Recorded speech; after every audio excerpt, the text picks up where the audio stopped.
Peço à igreja que abra no livro de 1 Reis, capítulo 22, versículo 30.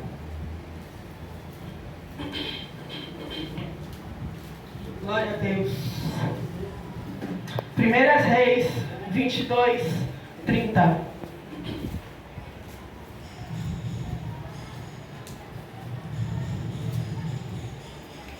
Todos acharam? Aleluia! Todos acharam? Quantos acharam? Digam amém, por favor. Amém, amém. Façamos menção à palavra de Deus, que diz: E disse o rei de Israel a Josafá: Eu me disfarçarei e entrarei na peleja. Tu, porém, veste as tuas roupas. Disfarçou-se, pois, o rei de Israel e entrou na peleja. Vamos ler novamente? Todos juntos, por favor. E disse o rei de Israel a Josafá: Eu me disfarçarei e entrarei na peleja. Tu, porém, veste as tuas roupas. Disfarçou-se, pois, o rei de Israel e entrou na peleja. Ergue a palavra acima, vamos orar. Meu Deus, Senhor, te peço a tua misericórdia. Peço ao Senhor, meu Deus, que fale aos nossos corações. Que não nos despeça, Senhor, sem ouvir tua voz. Joga por terra em nome do Senhor Jesus tudo aquilo que tentar impedir. Fala conosco mediante a tua palavra. Usa-me por tua infinita misericórdia. Em nome do Senhor Jesus. Amém. Glória a Deus. Aleluia a Deus.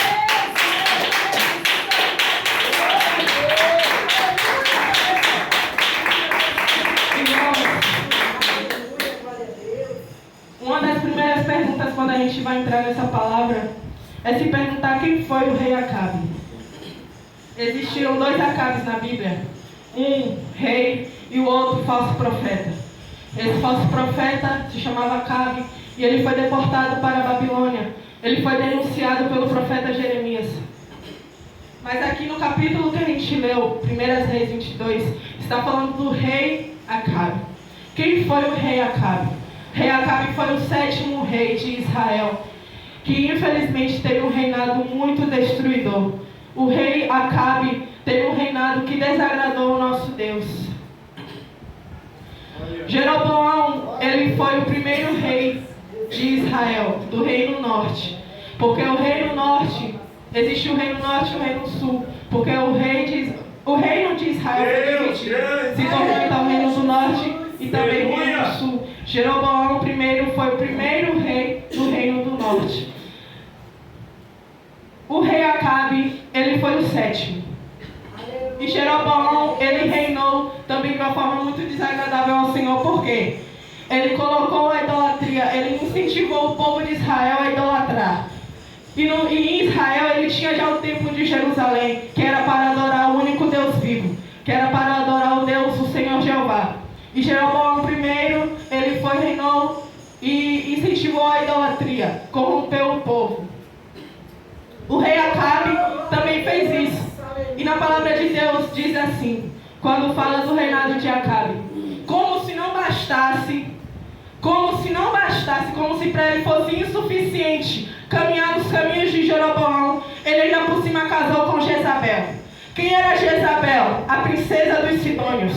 Quem eram os Sidônios? Da cidade de Sidom. O pai de Jezabel se chamava Etbaal. Baal era o deus que cultuava na cidade de Sidom. Então Jezabel, ela já vinha com a cultura de idolatria. Lá em Sidom ela cultuava o deus de Baal. Ela veio para casar com Acabe e então trouxe as culturas idólatras dela, corrompendo ainda mais o rei Acabe. O rei Acabe, sem temor algum, ele então começa a cultuar Baal na cidade santa, na cidade de Israel. Então incitou a ira do Senhor nosso Deus. Acabe, ele teve um reinado de 22 anos. E esse reinado foi totalmente desagradável. Ele só cultuou a deuses estranhos, a ídolos falsos, a deuses que têm mão, mas não apalpa, a Deus que tem olho, mas não vê, a Deus que tem pé, mas não anda, a Deus que tem nome, mas não fala, não existe, nada pode fazer.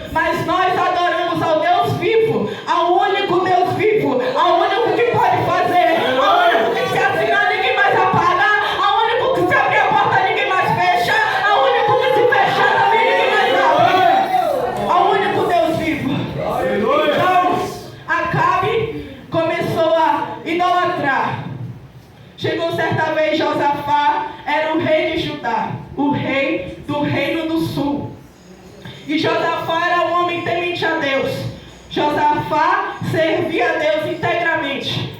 Mas certa vez Josafá desce para o reino do norte para fazer aliança com o rei Acabe.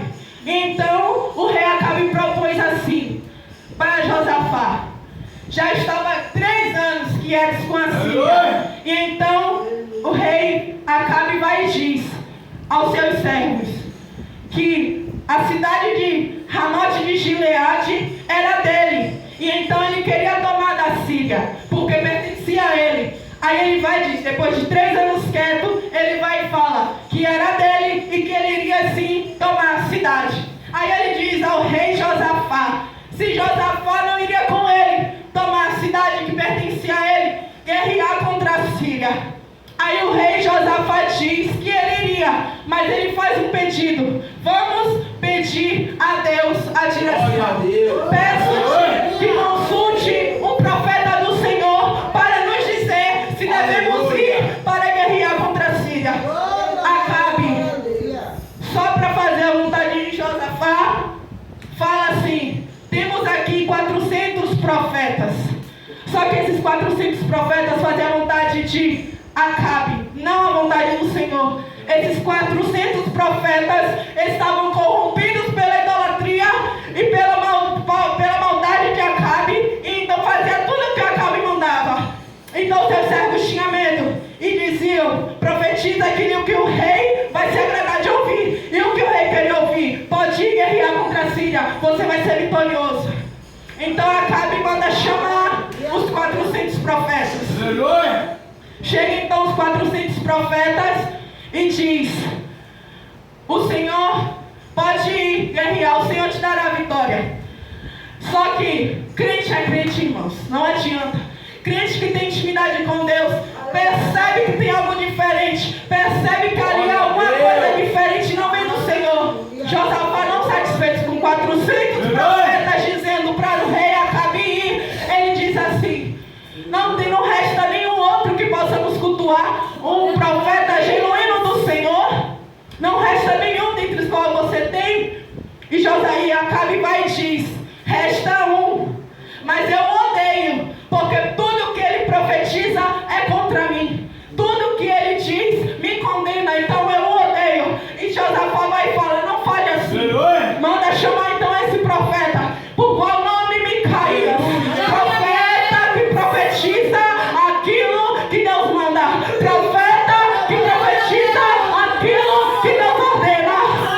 E será que nessa geração ainda tem? Glória a Deus! Chama então Micaías. E aí o mensageiro que vai buscar Micaías diz assim: olha, você vai dizer ao rei, como os 400 disseram, que é para ele ir, porque o Senhor vai dar a vitória. Mas Micaías, tomado do poder de Deus, vai dizer: aquilo que o meu Deus disser, isso eu falarei. Tem muita gente querendo corromper o povo de Deus. O mensageiro disse assim: aquilo que eles disseram, você também falará. Tem gente dizendo aquilo que fala assim, que o mundo canta, cante também. Aquilo que o mundo veste, veste também. Aquilo que o mundo fala, fale também, para agradar o mundo. E será que ainda resta profeta genuíno na terra? Será que ainda resta profeta verdadeiro que tem intimidade com o Senhor?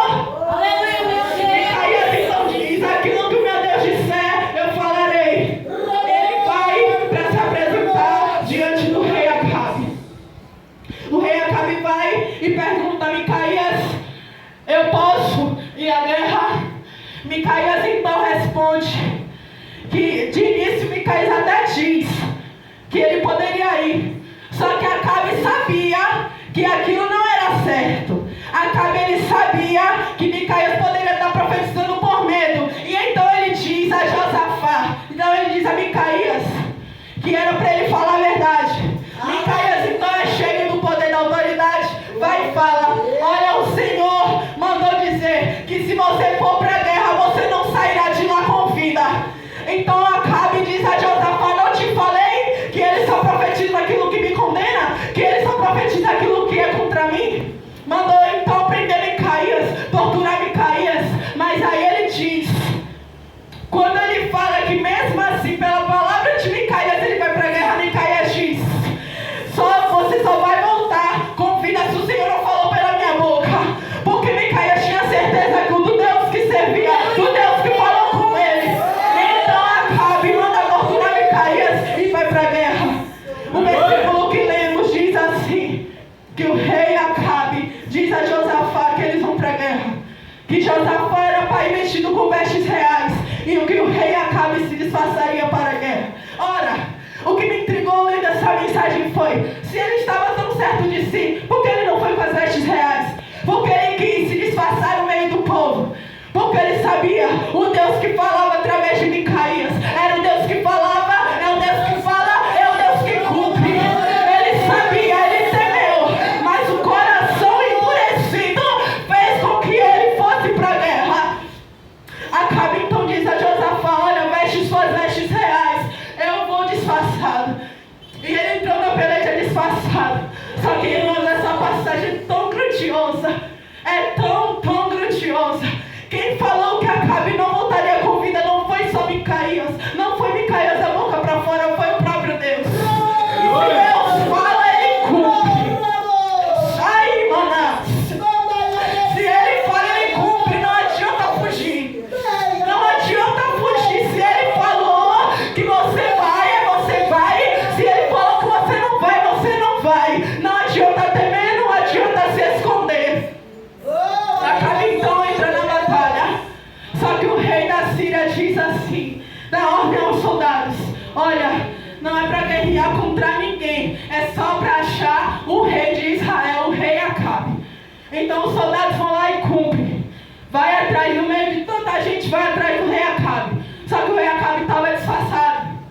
Então vem Josafá com as vestes reais e acham que era o rei de Israel. Só que a Josafá vai lá e grita, e eles percebem que não era quem eles estavam procurando. Então deixam Josafá e vai atrás de Acabe. Só que, irmãos, por coincidência, não por coincidência aos nossos olhos, mas já era o propósito de Deus, um soldado atira no rei Acabe sem a mínima intenção e pega entre as fivelas da couraça daquelas roupas que ele vestia para ir para a guerra. Se você ver a foto, irmãos, é muito pequeno onde a flecha entrou, mas entrou. E então Acabe foi morto nessa guerra. O Senhor, ele falou que se ele fosse, ele não voltaria com vida. Ele achou que ele voltaria, ele achou que ele ganharia, mas não ganhou. E o que me ensinou essa palavra? Quanta gente está disfarçada. Quanta gente acha que pode se esconder atrás de uma falsa identidade. Quanta gente acha que pode se esconder atrás de roupa de crente.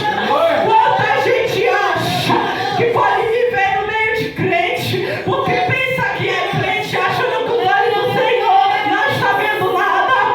Mas assim como a flecha do soldado achou o rei Acabe, porque a profecia foi dada e ela foi cumprida, assim será na volta do Senhor Jesus. E a minha pergunta é: quem estamos sendo? Estamos realmente revelando nossa identidade ou estamos disfarçados? Porque o rei Acabe, ele achou que ele poderia se escapar, que o disfarce dele salvaria. Mas como eu disse, Micaías não profetizou da boca para fora. Ele profetizou aquilo que o Senhor mandou.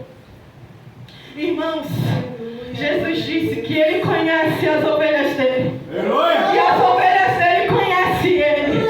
Então naquele grande dia, irmão, não pense que por você estar só com a mão de ovelha, você é ovelha. Não pense que por você estar com Bíblia de ovelha, você é ovelha. Não pense. O irmão orou e ficou no meu coração. Ele disse: o dia já está chegando ao fim e já é menos um dia para a volta do Senhor. Já é menos um dia mais perto da volta do Senhor. Ainda resta tempo. Ainda tem pouco de tempo. E a minha pergunta é: o que você quer fazer com esse tempo que lhe resta?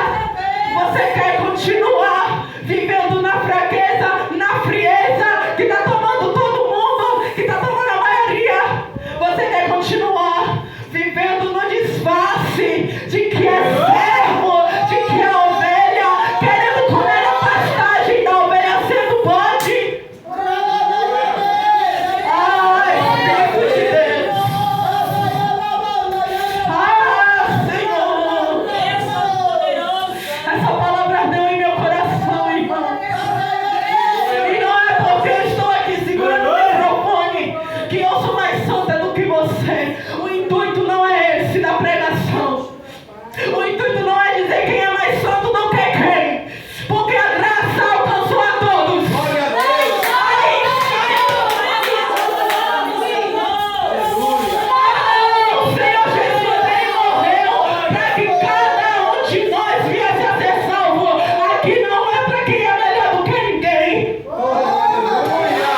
Jesus, ele disse: eu vou para o meu Pai e vou preparar lugar para vocês. Se não fosse assim, eu não teria dito: vou preparar lugar, voltarei para buscar vocês. Não foi a casa da terra que ele mandou, que ele preparou. Não foi a casa da terra que ele reservou para nós. Foi a casa do céu. Mas quantos hoje estão focados em ter casa, carro, emprego, dinheiro, roupa boa para estar bem diante dos homens e não ligam para buscar salvação? Quantos? Jesus disse: quanto a essas coisas, não se preocupeis. Que coisas? Comer, beber e vestir. Não se preocupeis, mas buscai primeiramente o reino de Deus e a sua justiça, e essas coisas vos serão acrescentadas. Mas por que a gente se preocupa tanto com o que vai vestir, com o que vai comer, com a casa? Irmãos, eu não estou dizendo que é errado você se preocupar. A Bíblia diz que nós devemos trabalhar e que Deus é misericordioso e permite que o trabalhador folgue, aproveite aquilo que semeou no seu trabalho. Mas isso não é prioridade. Prioridade é aquilo que Jesus veio fazer. Prioridade é aquilo que muitos não estão dando valor. É a salvação. E infelizmente, muitos acham que vai subir de qualquer jeito. Muitos acham que pode subir de qualquer jeito, mas não pode. Essa mensagem Deus faz arder no meu coração, irmãos. Não dá mais tempo para brincar de ser crente. Não dá mais tempo para ignorar o Evangelho. Não dá mais tempo para ignorar o sacrifício. E muitos querem dizer: desde que eu nasci, eu ouço dizer que o Senhor Jesus vai voltar, até hoje nada. O tempo não pertence a nós. Pedro perguntou: quando isso vai acontecer? Jesus disse: não é lícito você saber agora. Pertence somente ao meu Pai. Então está na mão dele. Cabe a nós fazer a nossa parte. Cabe a nós fazer a nossa parte. Não deixe a frieza invadir teu coração a ponto de deixar você frio para buscar o Senhor. Muitos deixam de buscar a Deus por causa do pecado que vem. Muitos deixam de buscar a Deus porque olha para o homem. A verdade é essa: se olha para o homem e sai da presença, nunca olhou para Jesus. Mas aqueles que olham para Jesus, como está escrito, permanece na rocha, permanece na palavra. Eu estava conversando hoje com meu pai e com minha avó. Quantos hoje, irmãos, infelizmente, não dão valor à palavra? Quantos hoje, irmãos, só querem estar na igreja para ver línguas estranhas, para ver movimento do Espírito Santo, mas quando é na palavra dorme, vai embora, não dá valor. Mas Jesus orando ao Pai, ele diz: santifica-os na tua palavra, santifica-os na tua palavra.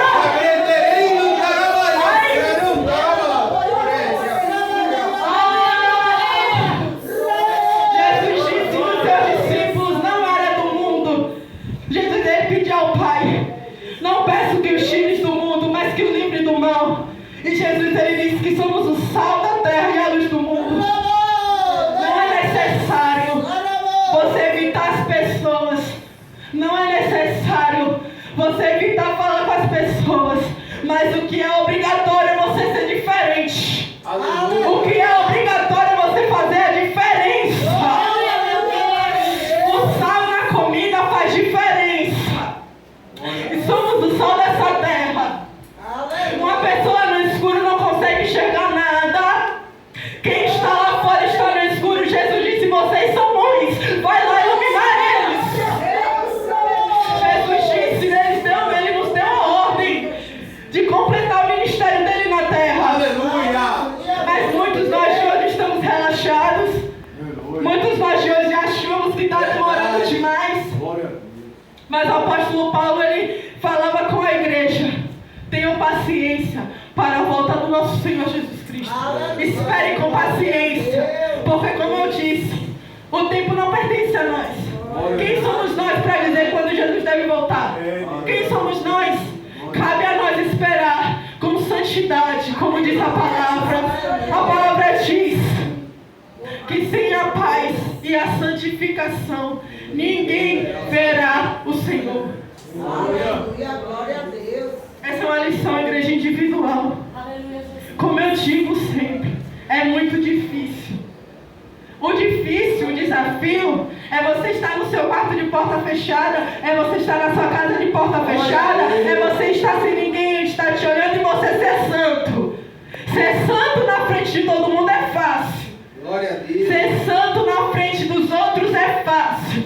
Mas entre quatro paredes, onde só os olhos do Senhor te veem, como será que estamos nós? Glória a Deus. A Bíblia diz que Jesus ele trará à luz todas as obras que foram feitas nas trevas. E como será que estão nossas obras? E o nosso coração? E o nosso coração? Nosso pensamento? O apóstolo Paulo ele disse: tudo aquilo que for bom, puro, limpo, agradável, isso pensai. E os nossos pensamentos?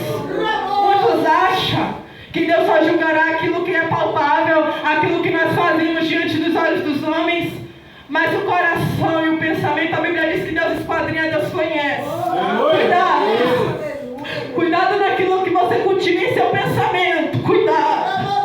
Cuidado naquilo que você guarda em seu coração. Cuidado! Cuidado naquilo que você fala. Cuidado! Porque o Espírito ele é invisível, mas ele é real. E ele está captando tudo. O Espírito Santo de Deus requer santidade. Mas ele quer que nós venhamos a batalhar, não disfarçado. Mas como o rei Josafá foi, com as vestes reais. Devemos ser transparentes, devemos ser reais e aguardar no Senhor, porque a recompensa vem dele. Irmão, só Deus sabe porque Deus trouxe essa palavra hoje. Mas eu queria dizer para a igreja que em Hebreus 12 está escrito que aqueles que estão com disciplina são filhos, mas os que estão sem disciplina são bastardos. As pessoas não gostam de ser repreendidas. A Bíblia diz que a repreensão, no momento, ela causa um fruto de injustiça, mas depois é paz. Depois a gente entende. E Deus, ele é Pai. Então, a gente deve ouvir a voz do Senhor nos repreender. Jesus, ele mostrou ao apóstolo João as 7 igrejas da Ásia. E quase todas ele repreendeu. E ele dizia: arrepende-te e volta da onde tu caiu. Ele não quer que você permaneça no erro. Ele não quer que eu permaneça no erro. Mas ele fala santidade. Porque naquele grande dia ele quer nos levar. Naquele grande dia ele vai ver se a gente se parece com ele. Jesus ele disse que aquele que Deus, o Pai, ele era o lavrador, Jesus a videira, nós as varas. Aí ele disse: toda vara que estando em mim não der fruto é cortada e lançada no fogo, e toda aquela que está em mim e dá fruto é podada para que dê ainda mais fruto. Não adianta, irmãos. Se não estiver dando fruto, vai ser cortada e lançada no fogo. Mas a nossa vontade deve ser dar fruto e frutificar os frutos do Espírito Santo. O Espírito Santo de Deus clama santidade, preparação, pois só falta a ordem do Deus Pai para que o Senhor Jesus rasgue esse céu e busque a igreja em santidade. Nenhuma noiva casa sem estar preparada.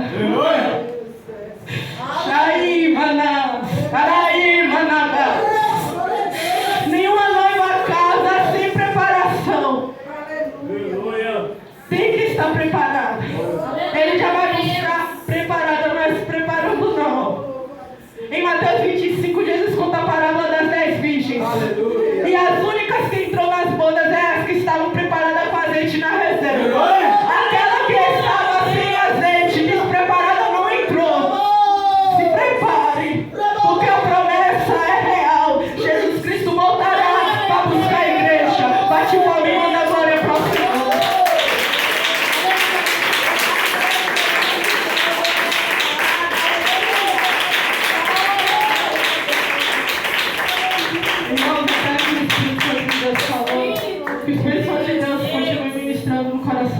igreja, amém? Glória a Deus. Eu queria conceder uma oportunidade à minha avó